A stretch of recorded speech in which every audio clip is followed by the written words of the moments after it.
Diseinoko ikaslea gara. Hemen etorkizuna diseinatzen dugu. Marrazteaz gain, diseinatu egiten dut, 2D eta 3D.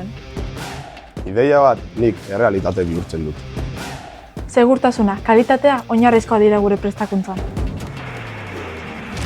Akatzik ez, dena neurtzen dugu kontrolpean edukitzeko. Hemen ez gara ikasle hutsak, etorkizuneko profesionala gara. Nola ikasten dugu erronken bidez industrian arazoei aurre eginez. Diseinu ikasi ondoren, espezializazioak ikasi dezakegu. Aditiba, robotika. Eta berrikuntza ingenieritza duala ere 3 urtetan. Dual enpresan, Eta Erasmus atzerriko enpresan. mundua daukerak zabali ditugu. Euskeraz edo eleanitzaz, zuk aukeratu. Enpresek ere behar gaituzte. Diseinuan, ziurtapenean, kalitatean. Ez dugu etorkizuna itxaroten. Diseinatu egiten dugu. Eta zu?